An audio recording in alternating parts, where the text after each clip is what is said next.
गेजेराव गावसा गावसिया जोबनांगौ बयबो खौसे जानांगौ आरो बे हिसाबै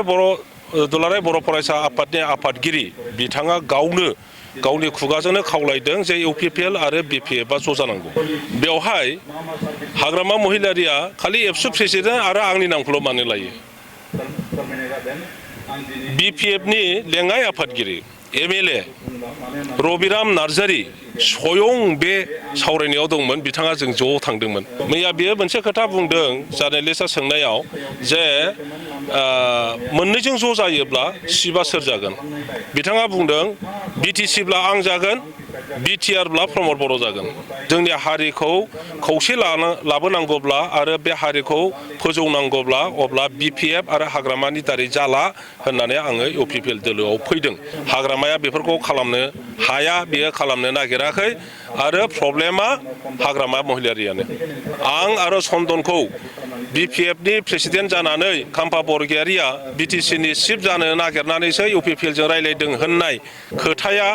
मा खोथामोन बेखौ रायजो राजाफोरनि सिगाङाव क्लेरिफिकेसन खालामथों बियो जे खाम्फा बरगयारिया जे बिटिसिनि चिफ जानाय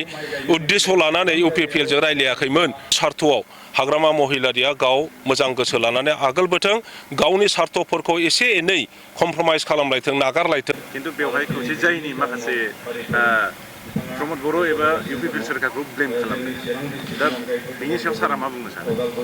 आं बे खोथाखौ दहाय माखासे खोंफोरथि होदों आरो नोंथाङा आरो सोंबावबाय आं बेनि खोंफोरथि एसे होनो लुबैदों जे बिटिसिखौ थैजों अरजों दाजानाय बिटिसिनि उनाव बिटिआर जाबाय बाहाय गोबां जोंनि रायजो राजाफोर जिबन दान होनानै दाजानाय दा आलादा रायजो नङाब्लाबो बड'लेण्ड जि बिटिसि बा बिटिआर जाबाय बेवहायनो बर' हारिया थांनानै थानानै गावनि राव हारिमु संस्कृति परम्पराखौ लाखिनानै गोग्गोम मोनसे माने सोदोमस्रि गोनां हारि दानायनि जोङो मोनसे सिमां लादों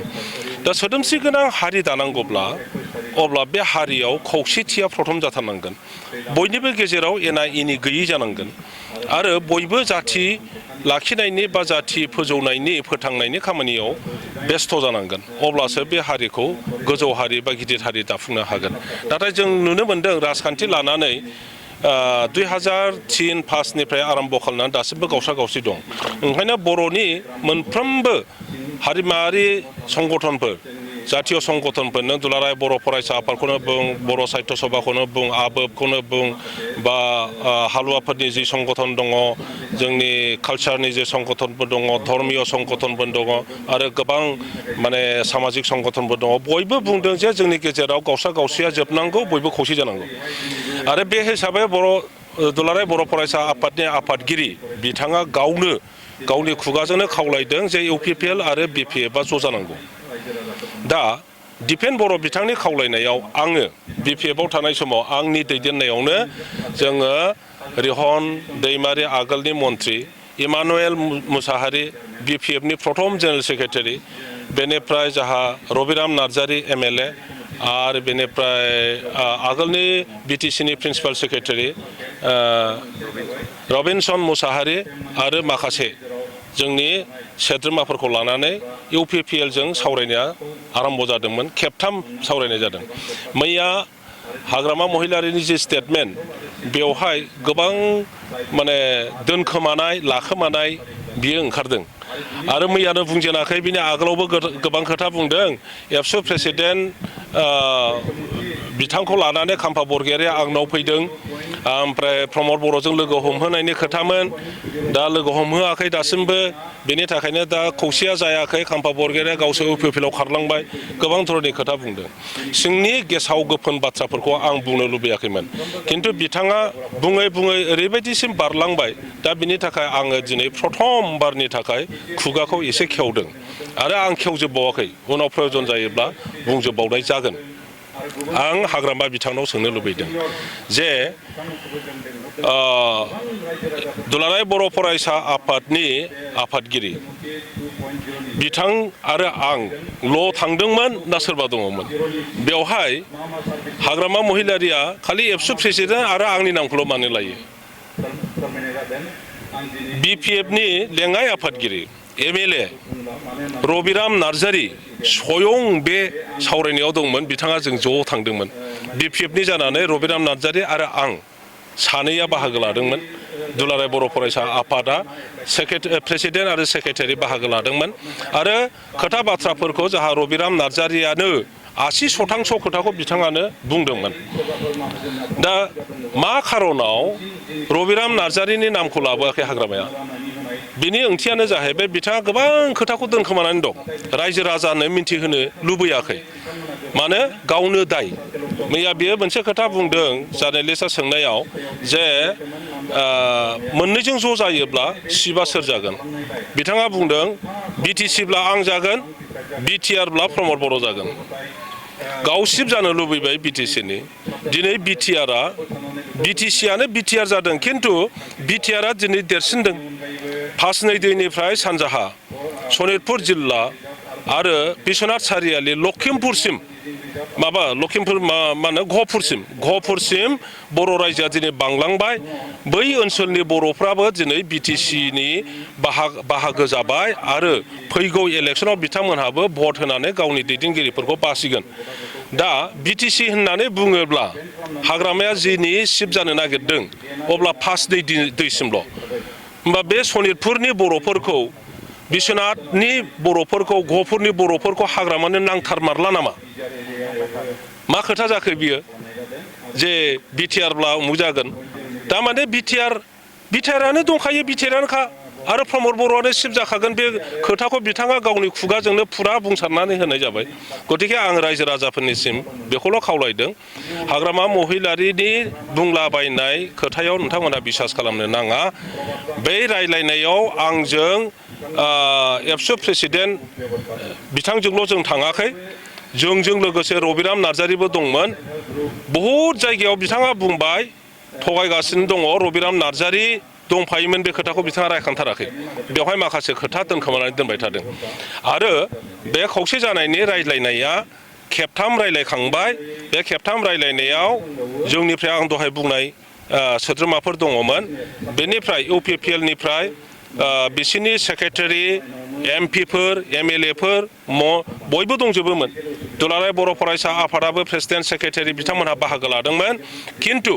समस्याया जाहैबाय हाग्रामा महिलारिनिफ्राय फैदों प्रथम रायलायनायनि उनावनो हाग्रामा महिलारिया माखासे सेंग्राफोरनि दारैहाय जाहा प्रहलाद बसुमतारी आरो बिथांनि लोगोफोरनि दारैहाय बे रायलायनायखौ गाज्रि बुंदों बेयो रेकर्डआ नोंथांमोनजों दङ बेखौ दामनानै होबानो जाबाय उनावहाय हाग्रामा महिलारिया बुंदों बे रायलायनाया जेबो नङा खाम्फा बरगयारिया गाव BTCनि सिफ जानो थाखायसो UPPLजों रायलायदों होननानै BPFनि सिङाव आंखौ दखारब खालामदों आरो जाय खोथाफ्रा देरलाङै आङो थाङै थुङै BTCनि भबिसर दाफुंनांगौब्ला जोंनि हारिखौ खौसे लाबोनांगौब्ला आरो बे हारिखौ फोजौनांगौब्ला अब्ला BPF आरो हाग्रामानि दारै जाला होननानै आङो UPPL दोलोआव फैदों आरो बे खोथाखौ बयबो BPFनि सेनियर नेताफ्रा मिन्थिजोबगौ नोङो रबिराम नार्जारिया मिन्थिगौ नोङो रिहन दैमारिया मिन्थिगौ इमानुएल मुसाहारि गासिबो मिन्थिजोबगौ बे खोथाखौ डिस्ट्रिक्टनि दैदेनगिरिफ्राबो मिन्थिजोबगौ खिन्थु बिथाङा बेफोर खोथाफोरखौ लाखोमानानै रायजोफोरनि सायाव सिगाङाव गुबुन खोथा बुंगासिनो दङ बेनि सायाव बिसास खालामनो नाङा रायजोफोरखौ आं खावलायबाय अब्ला सार बर'फ्रा खौसे जायैनि गुबै जाहोना बिथाङा आं दहायनो बुंखाबाय जे दस्राया नङा UPPLनि दैदेनगिरिफ्रा बिसोरो जाहैबाय सिन्थाधाराया फ्लेक्सिबोल गावनि सार्थखौ पार्टिनि सार्थखौ खौसेनि सार्थआव एसेब्लाबो कमप्रमाइज खालामनो हायो नाथाय हाग्रामाया बेफोरखौ खालामनो हाया बियो खालामनो नागिराखै आरो प्रब्लेमा हाग्रामा महिलारियानो गोसो गोथारै जुदि खौसेथिखौ लुबैमारोब्ला अब्ला हाग्रामाया बै रायज्लायनायाव एबसु प्रेसिडेन्ट आरो खाम्फा बरगयारिल' गैयामोन रबिराम नार्जारिबो दंमोन बे खोथाखौ स्पस्थयै बुंथों आरो बिसिबां रायलायामोन आं आरो चन्दनखौ BPFनि प्रेसिडेन्ट जानानै खाम्फा बरगयारिया BTCनि सिफ जानो नागिरनानैसो UPPLजों रायलायदों होननाय खोथाया मा खोथामोन बेखौ रायजो राजाफोरनि सिगाङाव क्लेरिफिकेसन खालामथों बियो जे खाम्फा बरगयारिया जे BTCनि सिफ जानाय उद्देश्य लानानै UPPLजों रायलायाखैमोन बे बुस्थुखौ बे खोथा बाथ्राखौ समग्र रायजो राजाया मिन्थिगौ गतिके आंखौ जेसेबां बांसावदों बिथाङा माइनास जाबाय थादों जुदि सार बियो खौसे जानो गोसोथारबा बेखौ नोंथाङा पार्सनेलि बा आं खावलायो दाबो जे बर' रायजो